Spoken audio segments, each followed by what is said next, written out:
আপনি বলেছেন যে মানুষ ভালো হলে সব ঠিক হয়ে যাবে। এই মানুষ ভালো হওয়াটা যদি একটা জার্নি হয়, আমরা আসলে এখন কোন জায়গায় আছি? মানুষ ভালো বলতে আপনি আসলে ব্যাপারটা কি বুঝাতে চেয়েছেন? কোনটা ভালো এবং কোনটা এই মুহূর্তে পরিবর্তন করা দরকার? এবং আপনি কানেক্ট করার প্রশ্নে শুনেছেন এবং একটা জনপ্রিয় প্রশ্ন আপনি যখন আসবেন তখন থেকে বারবার বলা হচ্ছে। সেটার মধ্যে আমাকেও কিছুটা ইঙ্গিত করা আছে। আমার ইঙ্গিতটা আমি পরে বলতেছি। সেটা হচ্ছে যে আপনি একসময় চিহ্নিত করেছিলেন যে বাংলাদেশের অর্থনীতির দরবেশকে। এখন নতুন কোন দরবেশ আপনি দেখতে পান কিনা? আমাকে প্রশ্ন করা হয়েছে, খালেদ ভাই, you are working at Independent Television, what's your opinion about Darbesh, who was your boss? Salman F Rahman was never been my boss. উনি উনি উনি উনি উনি উনি একটা টেলিভিশনে কিছু বিনিয়োগ করেছিলেন যে টেলিভিশনে আমি কাজ করতাম, এবং আমার ওপিনিয়ন আমি একটু দর্শকদের উদ্দেশ্যে বলে রাখি যে আমি তাকে অনেকবার ইন্টারভিউ করেছি, সেখানে হয়তো কিছুটা বোঝা যাবে। জনাব আন্দালিব রহমান পার্থ, আপনার কাছে প্রশ্ন, মানুষ ভালো হওয়ার কোন জায়গাটার মধ্যে? দেখুন, ভালো মানুষ তো একটা অনেক বড় রিলেটিভ টার্ম। ভালো মানুষ মানে যোগ্য মানুষ, যিনি অনুধাবন করবেন এবং যে দেশের জন্য আমার কাজ করতে হবে, এবং যিনি বিশ্বাস করবেন যে এইটা আল্লাহ প্রদত্ত, মানে আমি যেটা মনে করি আমার কাছে যেটা, যে এটা আল্লাহ প্রদত্ত একটা দায়িত্ব, যেটা আপনি এই আমানতটা কোনোভাবে খেয়ানত করবেন না, এবং অ্যাট দ্য সেম টাইম আপনার সেই যোগ্যতাও থাকতে হবে এবং কোয়ালিফিকেশনও থাকতে হবে। এখন ভালো মানুষদের গত 17-18 বছরে রাজনীতিতে না আসার যেরকম একটা ফিল্ড বানানো হয়েছে, তো আমি কাউকে ছোট করব না, যদিও লেখাপড়া সবকিছুই না, বাট তারপরও আমি এক উদাহরণ দিয়ে দেখি। দেখুন, যখন আপনি ইংল্যান্ডে বা আমেরিকাতে কারা আসে অক্সফোর্ড, কেমব্রিজ, হার্ভার্ড থেকে, আর আমাদের এখানকার লোকাল পলিটিক্স এর ব্যাকগ্রাউন্ডটা কোথা থেকে আসে? সো আপনি যদি এই গ্লোবাল এই গ্লোবালাইজেশনের সময় পৃথিবীর বুকে বাংলাদেশকে সেভাবে শক্ত করে দাঁড়াতে চান, ওই লেভেলের মানুষদের তো পলিটিক্স আসতে হবে, পার্লামেন্টে আসতে হবে বড় করার জন্য। আজ থেকে 30, 40, 50 বছর আগে কারা রাজনীতি করতো, কোন লেভেলের লোক রাজনীতি করতো, আর এখন আজকে কারা বাংলাদেশে রাজনীতি করতে ইচ্ছুক, কারা মেম্বার অফ পার্লামেন্ট হতে ইচ্ছুক? আপনি যদি পার্লামেন্টেও দেখেন, আপনি যদি মন্ত্রণালয়, সব জায়গায় যদি দেখেন। তো আমি কোনি এই লোকগুলি, বিএনপি বলেন বা অন্য কেউ বলুক, আমাদেরকে ওই জায়গাটা করে দিতে হবে যে এই যোগ্য ভালো মানুষরা আবার আমাদের মতো এরকম এত পলিটিক্যাল হয় না। সো ওনাদের সবকিছুই আমাদেরকে ব্যালেন্স করে একটা জায়গা ক্রিয়েট করে দিতে হবে, তারা আসতে পারে, যাতে যখন আসতে পারে তাহলে ন্যাচারালি দেশ ভালো কিছু পাবে। আপনি দেখেন বিজনেস কমিউনিটি কত এগিয়ে যাচ্ছে, সেকেন্ড জেনারেশন বিদেশ থেকে লেখাপড়া করে এসে ছেলেপেলেরা গার্মেন্টস থেকে আরম্ভ করে অন্য কিছু ইন্টারন্যাশনাল স্ট্যান্ডার্ডে আমাদের কাজ হয়ে যাচ্ছে। সেই তুলনায় আমাদের পলিটিক্সটা কিন্তু ওই ডেল্টাটা অনেক বেশি, পলিটিক্সটা প্রতিদিন নিচের দিকেই চলে যাচ্ছে, এবং গত পার্লামেন্টে দেখছেন, এর আগের পার্লামেন্টে দেখছেন, এবং আর আমি শুধু বলছি না যে খালি এর আমলে, 90 আগে থেকেই স্টার্ট হয়েছে এই জিনিসটা। বাট এই জিনিসটাকে কারো বোঝা উচিত যে যেমন ভোট চুরি করেই যদি নির্বাচনে আসতে হতো আওয়ামী লীগের, তাহলে আওয়ামী লীগ 50টা ভালো মানুষই দিত, 25টা পিএইচডি শিক্ষিত মানুষকে দিত, যাদের এক্সপার্টিস ছিল তাদেরকে দিত। কিন্তু জনাব পার্থ, আপনার কাছে কি মনে হয় না আওয়ামী লীগ তো আমাদেরকে 2-3টা পিএইচডি উপহার দিয়েছিল? এর 2-1জন, এখন একজন জেলে আছেন, একজন, যে দুজনের কথা আমি মনে করছি, একজন জেলে আছেন, একজন বেলজিয়ামে আছেন। ওগুলি ওইসব পিএইচডি গুলি তো অন্যদের চেয়ে আরো অনেক বেশি পরিমাণে খারাপ ছিল। মানে না, আমি এই জন্যই প্রথমে বলে নিয়েছি যে লেখাপড়াই সবকিছু না। আমি এই জন্য কিন্তু ডিসক্লেইমার দিয়ে দিয়েছি যে লেখাপড়াই সবকিছু না, বাট সবকিছু মিলিয়ে ভালো সমাজে গ্রহণযোগ্য পারসেপশন যাদের, ভালো এক্সপার্টিস যাদের আছে, এই ধরনের মানুষকে, ভালো মানুষকে না, ভালো না কি খারাপ এটা তো আল্লাহ তাআলাই জানে, বাট আমরা যতখানি পারসেপশনে বুঝি, এই কারণে। আর আপনি একটু পারমিশন দিলে মাহি ভাই কিছু মনে না করলে আমি একটু মাহি ভাইয়ের ব্যাপারে একটু কথা বলতে। মাহি ভাই দু একটা কথা আসলে এত সহজ সরল, মানে আমার হৃদয় ছুঁয়ে যায়। আমার এই জিনিসটা, যেমন মাহি ভাই স্ট্যাটাসটা নিয়ে বললো এটা ব্যক্তিগত। মাহি ভাই, আপনি রাজনীতি আমার চেয়ে সিনিয়র। মাহি ভাই, রাজনীতিতে আপনার ব্যক্তিগত জিনিস পাবলিকেশন হয় না। পাবলিকেশন যা হয় সেটা পাবলিক, ব্যক্তিগত জিনিস ব্যক্তিগত।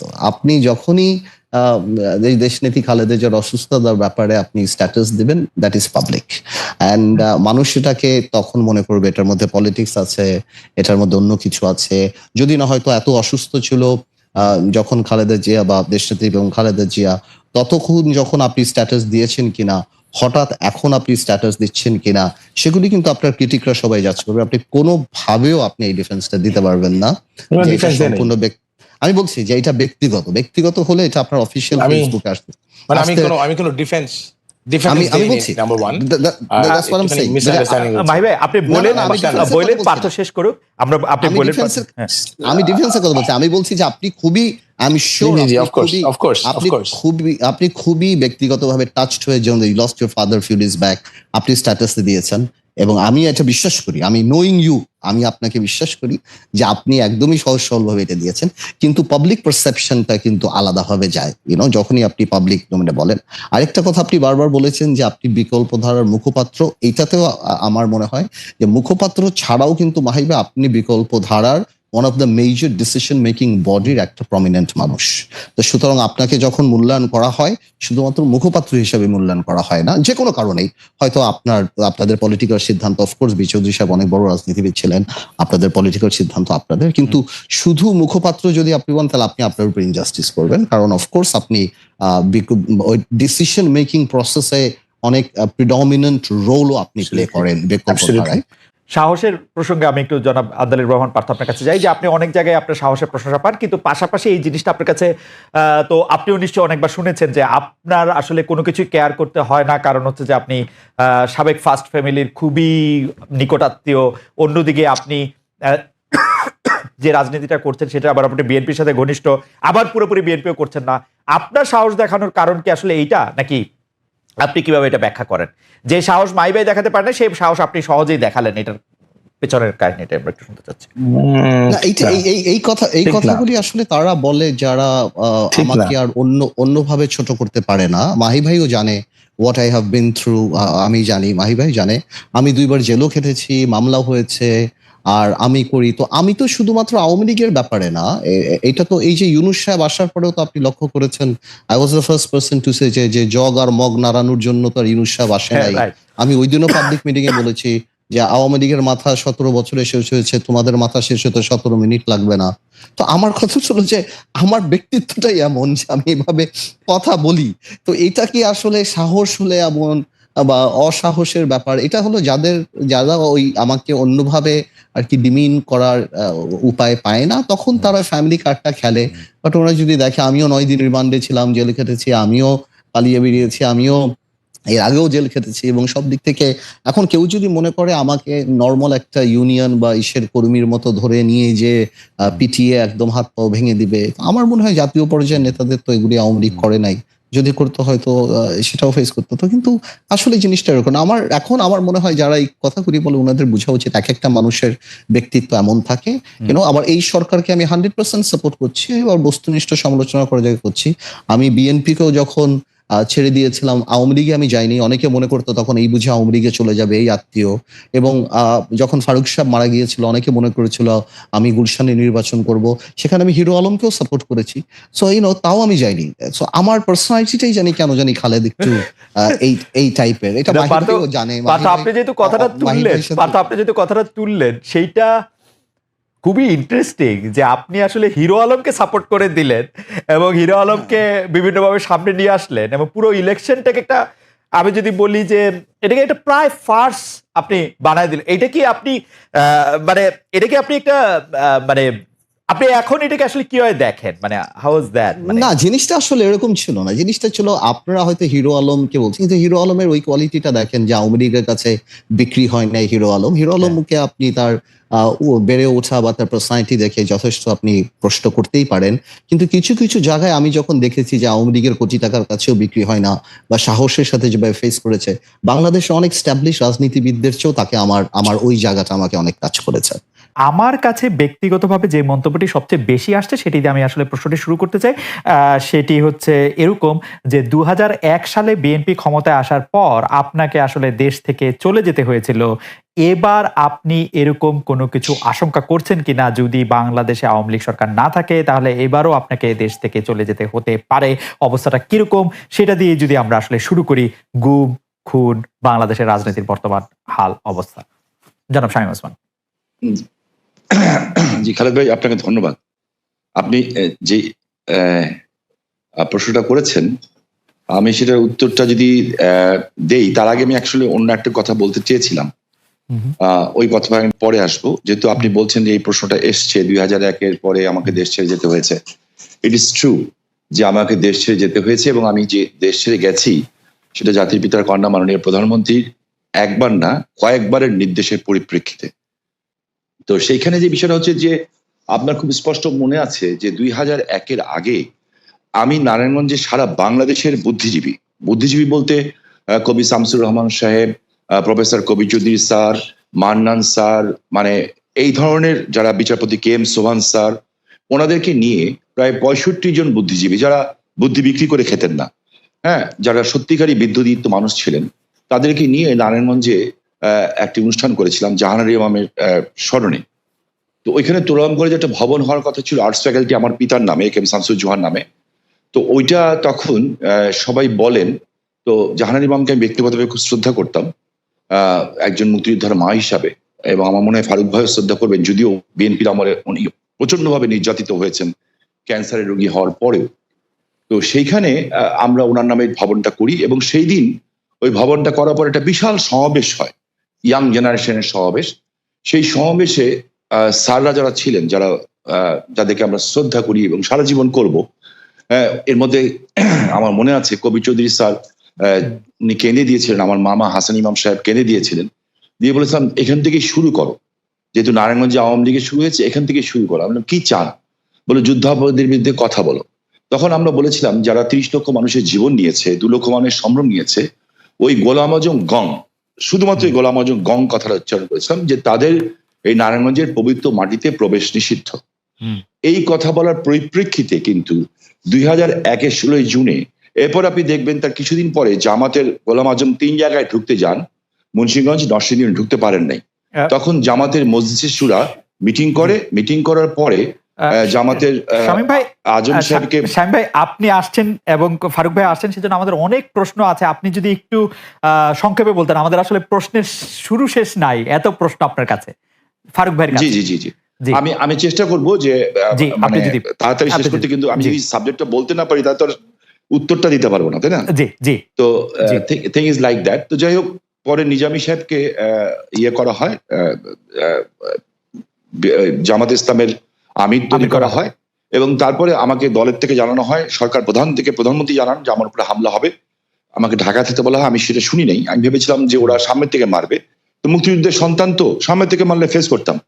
কিন্তু নারায়ণগঞ্জে 2001-এর 16 জুনে বোমা হামলা হয়, যেখানে 20 জন মানুষ নিহত হয়, এবং আমার এই হাতটা খুলে যায়, বা পাটা অচল হয়ে যায়, আমি পঙ্গু হয়ে যাই, এবং সেই শক্তি তখন ক্ষমতায় আসে। এবং আপনি শুনে অবাক হবেন, আপনি একজন ম্যাজিস্ট্রেট ছিলেন, আপনি আইনের ছাত্র, আমিও আইনের ছাত্র। এই বোমা হামলা যেটা আমার উপরে ঘটিয়েছিল, এবং যখন জ্ঞান ফেরার পরে আমি একটা কথাই বলেছিলাম যে শেখ হাসিনাকে বাঁচান, তখন বিএনপি নেত্রী খালেদা জিয়া বলেছিলেন যে আমরা নাকি আমাদের বোমা হামলা নিজেরাই ঘটিয়েছি, কারণ জাতির পিতার কন্যা শেখ হাসিনার পরিবারের নিরাপত্তা আইন পাশ করার জন্য। এবং 16 জুনের এই বোমা হামলার ঘটনা যখন বিএনপি ক্ষমতায় আসে, তখন কিন্তু আমাদের উপরই চাপিয়ে দেওয়া হয়েছিল, শুধু আমার উপরে না, আমার বাড়ির বউ, ভাবি, মেয়ে, ছেলে, ভাই, সবার উপরে চাপানো হয়েছিল। এই শক্তি, আমার মনে হয় যে আপনার প্রশ্ন উত্তর ক্লিয়ার। আমার মনে হয় আমার বক্তব্য পুরো ক্লিয়ার। আমি আপনার কাছে প্রশ্ন নিয়ে আসবো। গুম আসলে বলা হচ্ছে যে বর্তমান সরকার গুমের সাথেই নাই, কিন্তু আমার মনে আছে শামীম ভাই, আপনি যেহেতু বললেন সেহেতু আমিও একটু বলি, ইন্ডিপেন্ডেন্ট টেলিভিশনে এসেই আপনি সবার আগে আমাকে ইন্টারভিউ দিতে সময় আপনি র্যাবের কিছু কার্যক্রমের কথা আপনার বলেছিলেন। আমি আসলে আপনাকে প্রশ্ন করতে গিয়ে আমি প্রায় অবাক হয়েছিলাম যে আপনি এইসব কথা প্রকাশ্যে বলছেন। আমার ধারণা বাংলাদেশে গুরুত্বপূর্ণ রাজনীতিবিদদের মধ্যে আপনিই প্রথম র্যাব, গুম, খুন সেগুলি পাশাপাশি বলেছেন। এখনকার গুম খুন নিয়ে আপনি আসলে কি বলবেন, যে সরকারের জায়গা থেকে এটি বারবার অস্বীকার করা হচ্ছে, কিন্তু এটি একটি বাস্তবতা, এই বাস্তবতাকে শামীম ওসমান কিভাবে দেখে, আমাদের যদি খুব সংক্ষেপে একটু বলতেন। জি খালেদ ভাই, আপনার অনুষ্ঠানটার নাম হচ্ছে যে খালেদ মহিউদ্দিন জানতে চায়, এটা আপনার অনুষ্ঠানের নাম, তাই না?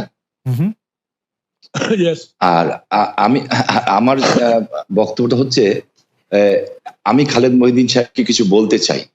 হ্যাঁ, আপনি জার্মানে আছেন, পৃথিবীর একটা সুন্দর দেশে আছেন, আপনার সে দেওয়ার জায়গা আছে। আমি আপনার প্রশ্ন উত্তরটা দেওয়ার আগে আমি আমাদের গর্ব করার কয়েকটা বিষয় বলতে চাই। আজকে দেশটা তো আমার, আপনার, সবার, ফারুক ভাইয়ের সবার, আমাদের দেশে। এখানে আমাদের বাচ্চারা ভবিষ্যতে থাকবে, বড় হবে, দেশের সম্মান যদি বৃদ্ধি পায়, আমাদের সবার সম্মান বৃদ্ধি পাবে। আমরা কোনো খারাপ জিনিসকে আমরা আশা করি না। আমার যে বক্তব্যটা হচ্ছে যে আমাদের বিভিন্ন বাহিনী নিয়ে কথা হচ্ছে, যে খুন নিয়ে কথা হচ্ছে, আমিও বলেছি, আমি বলবো আবার আপনাকে, আপনার সামনেই বলবো, আমি কোনো কিছু গোপন করে কথা বলতে শিখি নাই, কারণ আমি ওইটুকু সাহস আছে, আমি শেখ হাসিনার কর্মী, জাতির পিতার, সাদাকে সাদা বলার, কালাকে কালো বলার।